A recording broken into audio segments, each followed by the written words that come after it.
Teslagrad is divided into scenes, whose names can be found on your save files, and over the years, we, the speedrunning community, have dissected all of them, discovering a lot of funny little things that are never shown in speedruns. Hidden references, useless glitches, alternative strats, or just small details, Teslagrad has a lot to offer, and to prove it, we're going to go through every scene in the game and highlight at least one thing about each one. So welcome to Scene Trivia, over 100 useless things you may not know about Teslagrad.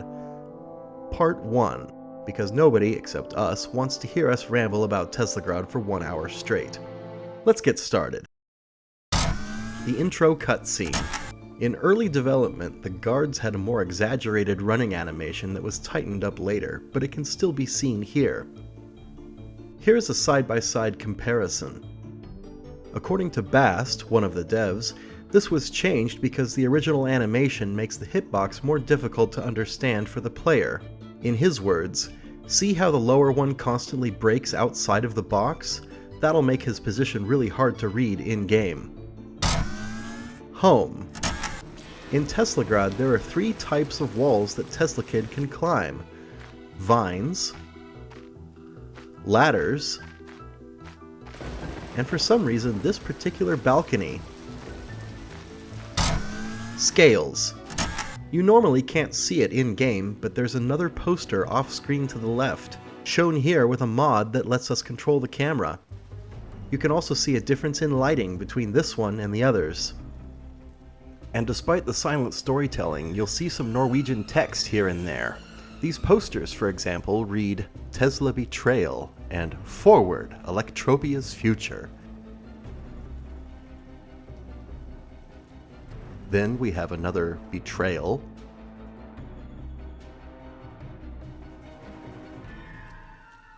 And a Long Live the King. Rooftops. According to the developers, TeslaKid and this little girl that you encounter during the true ending will get together and have a child, Lumina, one of the characters in World to the West and the main protagonist of Teslagrad 2. Broken Bridge. Certain buildings here are direct references to real places in the developer's hometown of Bergen in Norway. This big yellow building is inspired by the History Museum of Bergen.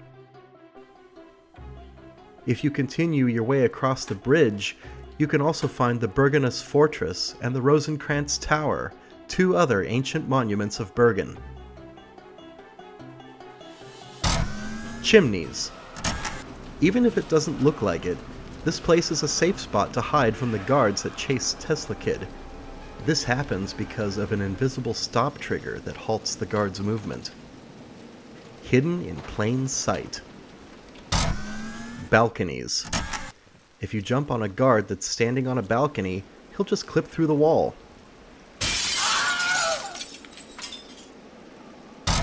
Stave Church. During normal gameplay, when you reach the bottom of the Stave Church, Oleg will come out and chase you. In New Game Plus, where you start with all the items, his behavior changes and he won't come out, scared by your Tesla staff. However, with the save manipulation glitch, it's possible to transfer a checkpoint from one save file to another and come back to the church with the staff in a normal game. Here we have a save file with the Tesla staff obtained, and we display the hitboxes so the glitch is more clear. Now we'll load 2 save files at once, touch the Stave Church checkpoint, and go back to the main menu to see that our save file is now at the Stave Church with all of the items. Oleg will still spawn since it's not a New Game Plus file, and now it's possible to kill him, making him vanish and respawn, turning the church into an Oleg dispenser. If you'd like to see more information about the save manipulation glitch, we have a dedicated video on this channel, link in the description below. Moat. If you enter the moat with the blink boots, either in New Game Plus or via the save manipulation glitch, it's possible to go all the way to the end of the moat and then come back outside before the drawbridge completely closes.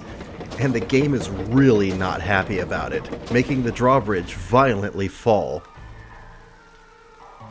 Also, this spot is a safe spot against Oleg. Also, Oleg's animation doesn't loop, so now he's frozen. Man, that was 3 facts in one scene. We should hang on to some of these for another series. Courtyard. If you manage to go out of bounds, the game will warp you back in bounds. This is possible by bringing a Voltwalker into the courtyard and blink bouncing on it to be flung into the air. Also, this Norwegian sign translates to electrical hazard.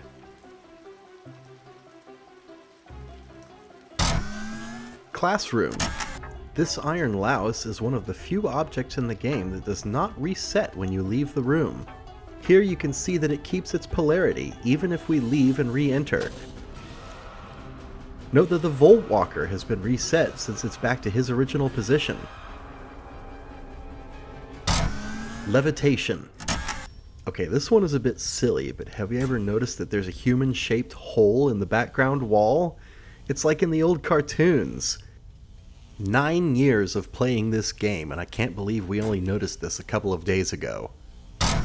Pistons. Every time a Voltwalker changes the polarity of a block, it stops moving for a second.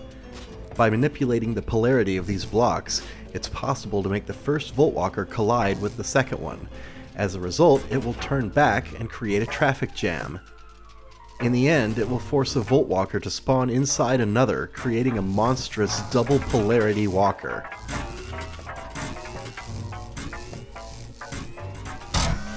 Hidden Library.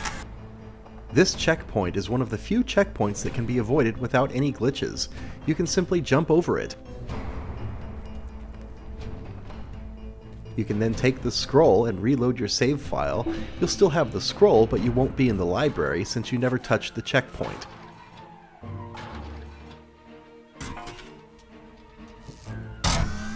Chapel.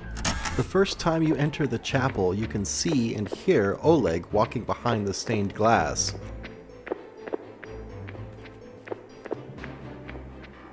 However, if you stop moving when you hear his footsteps, he'll just walk in place, waiting for you to advance.